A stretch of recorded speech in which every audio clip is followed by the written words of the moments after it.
नमस्कार, मैं हूं आपके साथ हेमंत कुमार और जिस बात का डर था वही कुछ होता जा रहा है। अमेरिका ईरान युद्ध को लेकर के जो इस वक्त की सबसे बड़ी अपडेट आ रही है वो हम आपको बताने जा रहे हैं। लेकिन आज तारीख है 16 जून 2026 और ये कहा जा रहा था कि आखिरकार ये डील क्या पूरी हो पाएगी, क्योंकि इस डील को लेकर के तरह तरह की बातें हो रही थी और ये कहा जा रहा था कि अब युद्ध समाप्त हो गया। कई लोग ये मान के चल रहे थे कि ये युद्ध जो है वो स्थायी, इसका समाधान हो गया। ऐसा अभी नहीं कहा जा सकता है और वैसा ही हुआ है। आज ट्रंप का एक बहुत बड़ा बयान आया है और ट्रंप ने ये कह दिया है कि ईरान को 28 लाख करोड़ देने वाली बात जो है वो बिल्कुल झूठी है। उन्होंने ये भी आरोप लगाया कि जो विपक्ष है उन्होंने ये झूठ फैलाया है। लेकिन इन सब के बीच नेतन्याहू क्या कर रहे हैं ये भी हम आपको बताएंगे। तो इस वीडियो को पूरा देखिए और शुरुआत करेंगे ट्रंप के बयान को लेकर के, क्योंकि ट्रंप ने ये कहा कि ईरान को 28 लाख करोड़ रुपए देने वाली बात जो है वो फर्जी है। और साथ ही उन्होंने ट्रूथ सोशल पर लिखा कि ये विपक्षी जो डेमोक्रेट्स हैं उनकी तरफ से झूठी खबर फैलाई गई है। दरअसल न्यूयॉर्क टाइम्स की एक रिपोर्ट में ये दावा किया गया था कि समझौता होने पर अमेरिका ईरान को आर्थिक मदद के तौर पर 28 लाख करोड़ रुपए का एक पैकेज देगा। लेकिन ट्रंप ने इसे लेकर के इसको झूठ बताया इस खबर को। और ट्रंप ने फ्रांस में कतर के जो अमीन हैं शेख तमीम बिन हमद अल थानी उनसे मुलाकात की है और यह बताया कि अमेरिका अभी ईरान में कोई पैसा नहीं लगा रहा है। साथ ही साथ ट्रंप ने क्या कहा? ट्रंप ने कहा कि हम ईरान में कोई पैसा निवेश नहीं कर रहे हैं, लेकिन हमें भविष्य में कभी भी वहां जाकर निवेश करने का अधिकार है। यह है ट्रंप का कहना, क्योंकि ये बात सामने आ रही थी कि अमेरिका ईरान को एक बहुत बड़ा पैकेज देगा, बहुत बड़ा फंड देगा। ये डील हो गई तो ये समझौता हो गया तो, लेकिन अब जो ट्रंप कह रहे हैं तो ये कहा जा रहा है कि क्या ट्रंप पलट गए हैं, क्योंकि ट्रंप ने इजराइल के जो प्रधानमंत्री बेंजामिन नेतन्याहू उनको लेबनान के मुद्दे को लेकर के ज़्यादा जिम्मेदारी दिखाने की सलाह भी इस दौरान दी है। और ट्रंप ने कहा कि अगर मैं ना होता तो इजराइल नहीं होता। ये भी बड़ा बयान इजराइल के मुद्दे को लेकर के ट्रंप ने दिया है।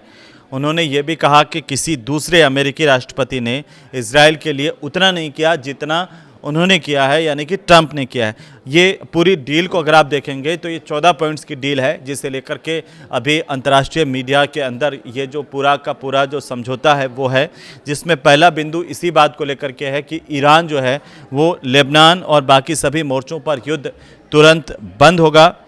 ईरान, लेबनान और बाकी तमाम मोर्चे हैं वहाँ पर तुरंत युद्ध बंद हो जाएगा। ये पहली शर्त है इस समझौते की।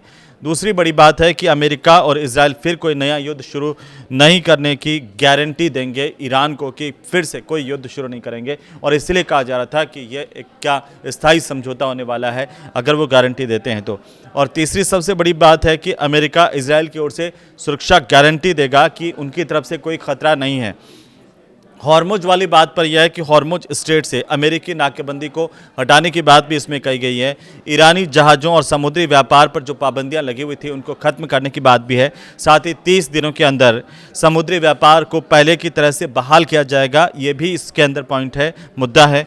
हॉर्मुज स्ट्रेट व्यापार के लिए दोबारा खुल जाएगा, यह भी कहा गया। ईरान के 24 बिलियन डॉलर के फ्रीज फंड हैं उनको अमेरिका जारी करेगा। इस पर अभी भी किसी तरह की क्लियरिटी नहीं आ रही है, लेकिन आज जिस तरीके से ट्रंप ने ये बयान दिया है उससे हो सकता है कि इस डील को लेकर के कई तरह के चर्चाएं, कई तरह के कयास फिर से शुरू हो जाए, या फिर ये भी हो सकता है कि अब आगे आखिर ईरान का इस पर रवैया क्या होता है, रुख क्या होता है।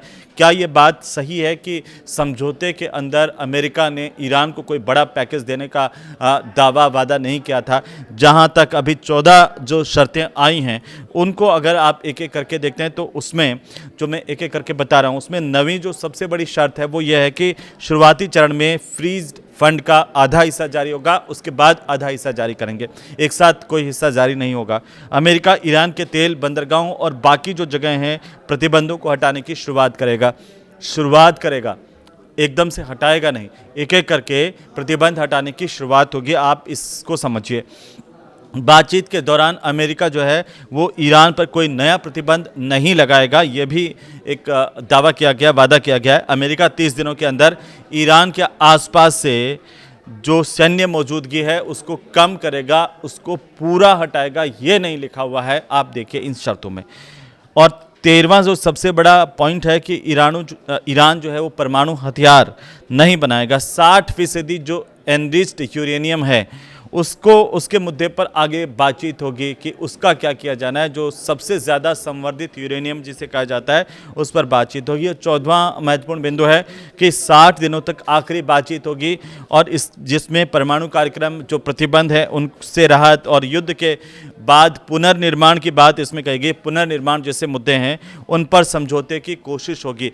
ये सब होगा 60 दिनों तक की बातचीत में, लेकिन इसमें फंड को लेकर के किसी तरह की बात सामने नहीं आई है। और अब जब अगर ट्रंप कह रहे हैं कि उन्होंने कोई वादा ऐसा नहीं किया कि ईरान को उसके बड़ा पैकेज अमेरिका देने जा रहा है, लेकिन पिछले 24 घंटे में आप देखिए कि ट्रंप ने कहा कि ईरान तमाम अगर शर्तें पूरी करेगा तभी उसे राहत दी जाएगी, चाहे वो प्रतिबंधों के मामले में हो या सेना हटाने के मामले में हो और सैन्य शक्ति को वहाँ से कम करने के मामले में हो। ये ट्रंप की तरफ से कहा गया। अमेरिका के जो राष्ट्रपति ने अब साफ ये कर दिया है कि ईरान को प्रतिबंधों से राहत तभी मिलने वाली है जब समझौते की सभी शर्तें जो है उनका वो पालन शब्द से करेगा। अमेरिका ने फिलहाल किसी भी तरह की तत्काल आर्थिक राहत से भी इनकार किया है।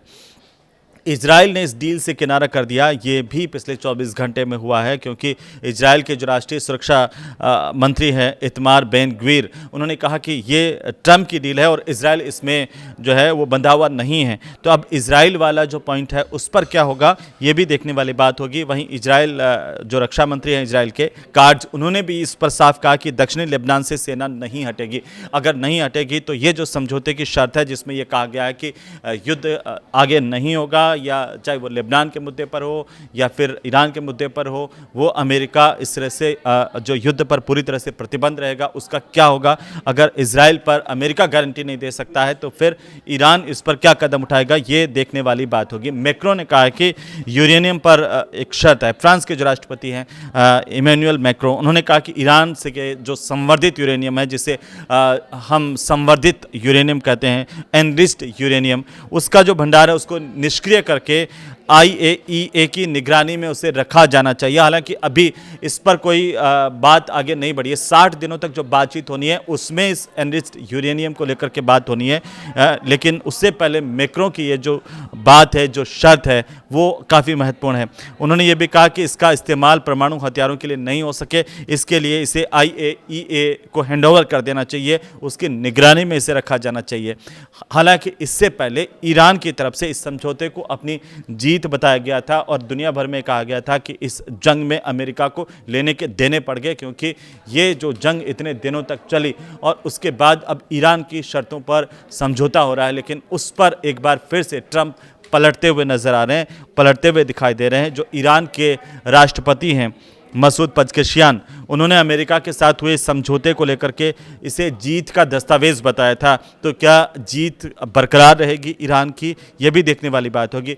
उन्होंने ये कहा कि इजराइल की नाराज़गी ये साबित करती है कि बातचीत में ईरान मजबूत स्थिति में रहा।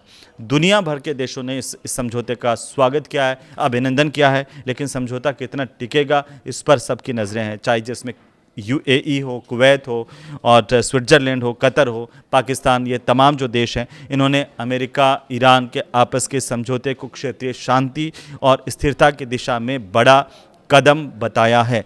अब सबकी नज़रें इस पर टिकी हुई हैं कि आखिरकार ये डील जो है वो कब तक टिक पाती है नहीं। जितने बयानों पर ट्रंप टिकते हैं, क्या उससे ज़्यादा ये डील टिकती है, इस पर सबकी नज़र है। आपको क्या लगता है, हमें कमेंट करके ज़रूर आप बताइए। इस वीडियो को शेयर कीजिए, लाइक कीजिए। नमस्कार।